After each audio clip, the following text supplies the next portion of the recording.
Hello and welcome to TTV News with some latest events in the province and around the country. Ladies and gentlemen, on the afternoon of December 11, Mr. Phạm Hùng Thái, Permanent Deputy Secretary of the Provincial Party Committee and head of TayNinhTV Provincial National Assembly Delegation, met with the delegation of TayNinhTV Provincial attending the 9th National Congress of the Vietnam Youth Federation for the 2024-2025 term. TayNinhTV delegation to this conference include 12 representatives, and during the meeting, the delegation reported on the outstanding results of the Vietnam Youth Federation of the TayNinhTV province during the 2019 to 2024 term. Speaking at the meeting, Mr. Phạm Hùng Thái urged the delegation to adhere to the conference regulation and contribute practical opinions and proposals that reflect the thoughts and feelings of the youth of the TayNinhTV province. And these contributions will help to build a resolution and provide the guidance for the future, especially during this crucial phase. The 9th National Congress of the Vietnam Youth Federation for the 2024 and 2029 term will take place from December 16 to the 18th in Hanoi with the participation of the 980 delegates representing more than 21 million officials, members, and the youth across the country.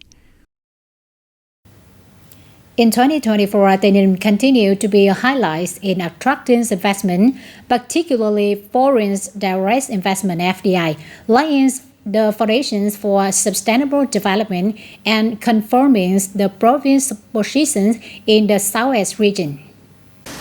Since the beginning of 2024, the province industrial zones and economic zones at Portuguese have approved 28 new projects, including 3 domestic projects with a reduced capital of 2.385 trillion Vietnam dong and 25 foreign investing projects with an investment of 294 million US dollar.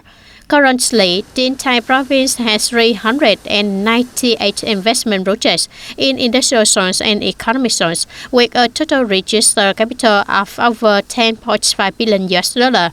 The leased area in the industrial zones is more than 1,715 hectares with an occupancy rate of over 67%.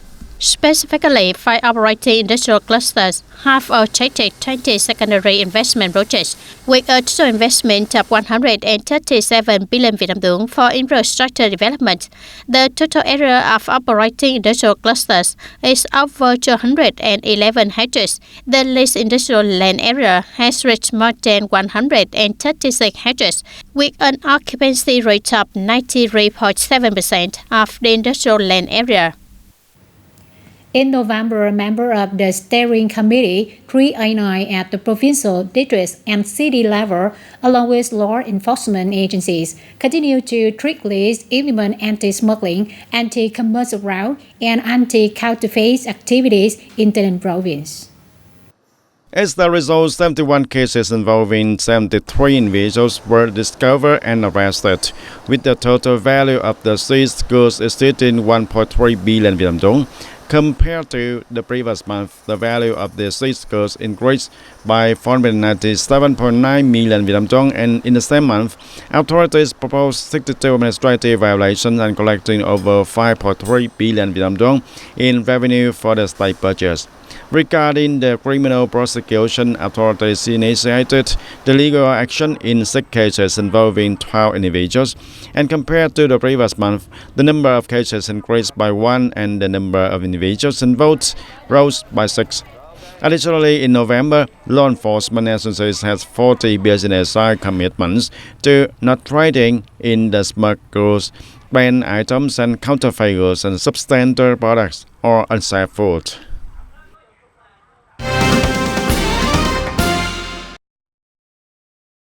Covering an area of more than 46,460 hectares across 15 communes in 5 mountainous districts of Western Nghệ An, the Bu Huong Nature Reserve was recognized by UNESCO as a World Biosphere Reserve in September 2007. The area is known for its high biodiversity with a rich variety of flora and fauna, including many rare species listed in the Vietnam Red Book, the IUCN Red List, and the CITES Convention. In recent years, biodiversity conservation efforts in the core area of this biosphere reserve have been actively supported by forest rangers from the forest management station and the local communities.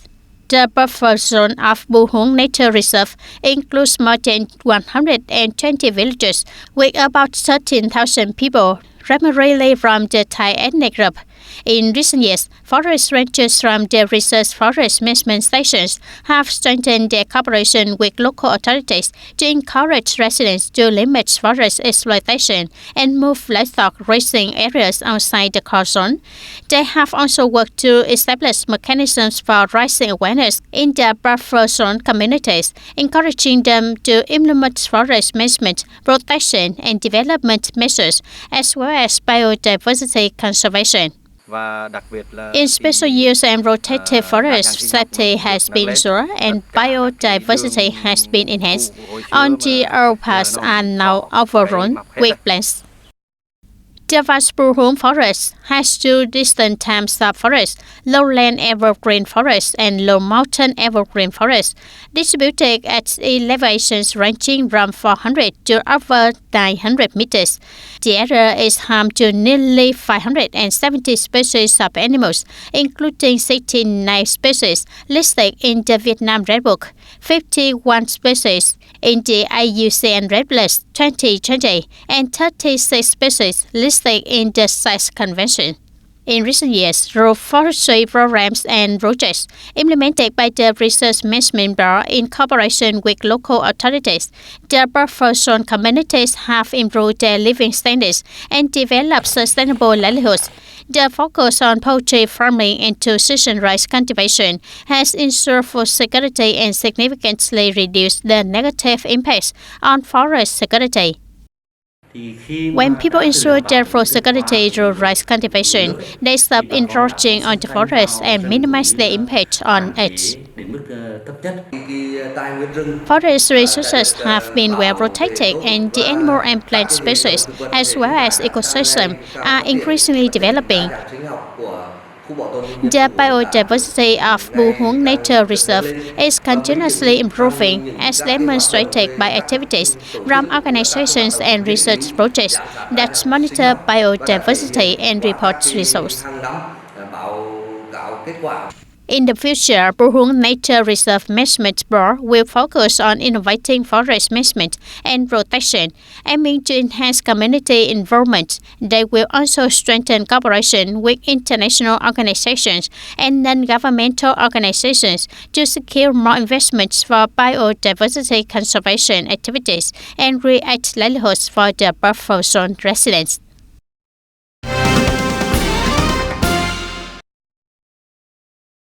And on the afternoon of December 11, Mr. Nguyễn Hồng Thanh, member of Provincial Party Standing Committee, permanent vice chairman of Provincial Appeals Committee, had a working session with the YCH Group Singapore to learn about and research investment in logistics infrastructure in TayNinhTV Province. Talking to the working delegation, the leader of TayNinhTV Province said that in 2024, TayNinhTV granted a new registration certificates of 812 enterprises with a total registered capital of 6,826 billion Vietnam dong. And regarding foreign investment attraction, 31 new projects with an investment capital of more than 154 million US dollar were also granted, including the two projects with a Singaporean investment capital nearly registered for investment with a total registered capital of 8 million US dollar. The province also welcomed for the YCH Group to learn about and research investment in logistics infrastructure in TayNinhTV Province. At the meeting, Dr. Yap Quang Wei, CEO of the Vietnam Superport, representing of the YCH Group, said that the YCH Group is leading the way in focusing on the green activities on the path towards the net zero. And the group has pioneered in the field of green logistics for responsible and sustainable development and the ability to expand both within and outside of Singapore. And the representatives of the YCH Group Singapore Hub TayNinhTV Province will pay attention and provide the best support so that the businesses can learn and invest in successfully building the ICD Logistics Center projects in TayNinhTV Province in the near future. Turn to other news. On the afternoon of December 10, in Thang Binh District, Quảng Nam Province, the first international conference on rural tourism was officially opened. This is the first global event of the United Nations World Tourism Organization, focusing on rural tourism, attracting over 300 delegates from 50 countries, international organizations, the tourism community, and the revised sector, with the attendance of Deputy Prime Minister Lê Thành Long. The program aims to promote creative and transformative approaches to developing tourism in rural destinations, contributing to the three pillars of sustainability, economic, social, and environmental, in alignment with the United Nations Sustainable Development Goals. In his speech at the conference, Deputy Prime Minister Lê Thành Long emphasized that rural tourism development should be based on key issues, particularly always placing the long-term interests of the community first, while respecting and preserving the unique and beautiful values of rural areas that should be spread and maintained.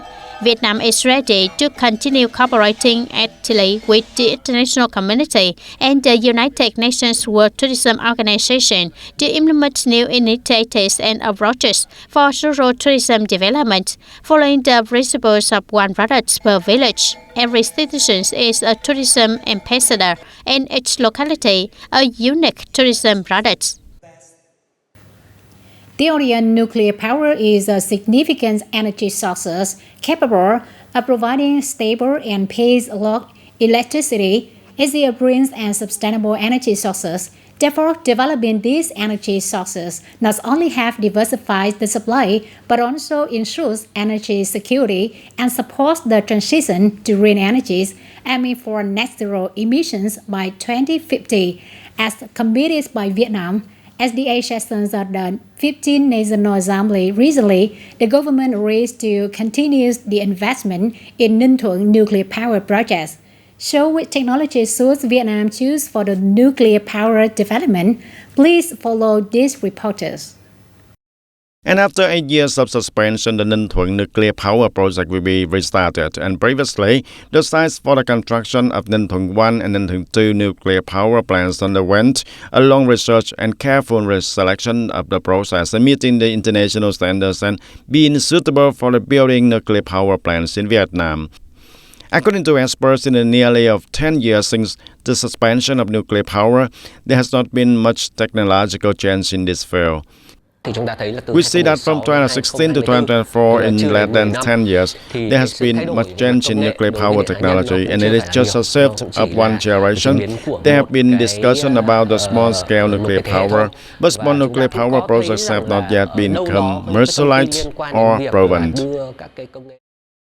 According to the experts on radiation and nuclear safety, Vietnam is fortunate because it's previously closed technology for the Ninh Thuận 1 nuclear power project that has been tested and is currently being widely built.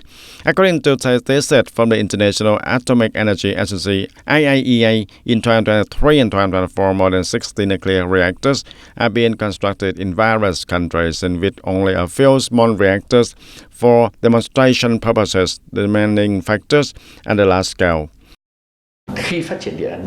When we develop the nuclear power, developing a few thousand megawatts is just a few plants is not very meaningful, and we need to aim for the several tens of thousands of megawatts, and then the role and the feasibility of it will be much clearer. The total capacity of the national power grid is currently about 85,000 megawatts, within an additional 70,000 megawatts needed by 2030 and reaching about 150,000 megawatts by 2050. The total capacity will need to reach from 400,000 to 500,000 megawatts, and the nuclear power is a baseload, green and sustainable energy source, increasingly chosen by many countries. Historically, there have been a few incidents in the nuclear power plants worldwide, but the probability is extremely low, and moreover, nuclear power technology has advanced significantly compared to the earlier technologies, so the policy to invest in the Ninh Thuận nuclear power project has received a broad support and consensus also.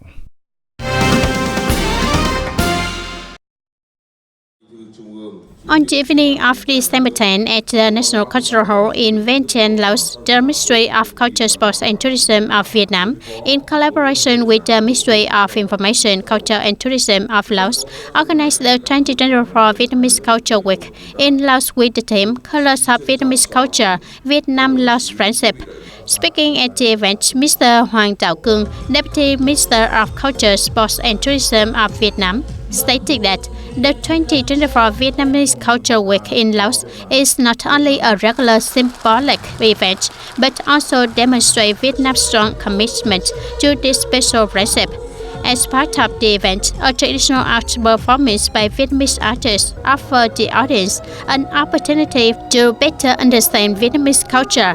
It was also a chance to recall the long-standing friendship between the two parties, two governments, and the peoples of both nations, fostering even stronger cooperation in the future.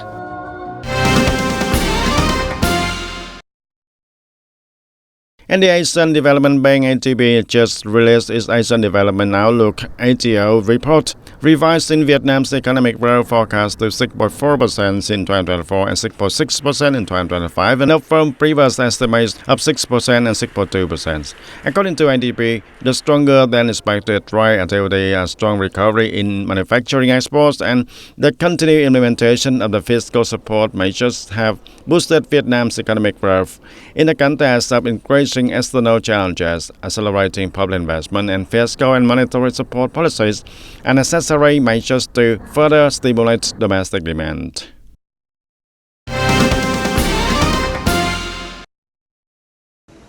Shanghai International Freight Forwarding and Transport Company Limited, (RTLC), a subsidiary of Taco Group, has announced that July Port has marked a significant milestone by officially launching a direct maritime route to the United States.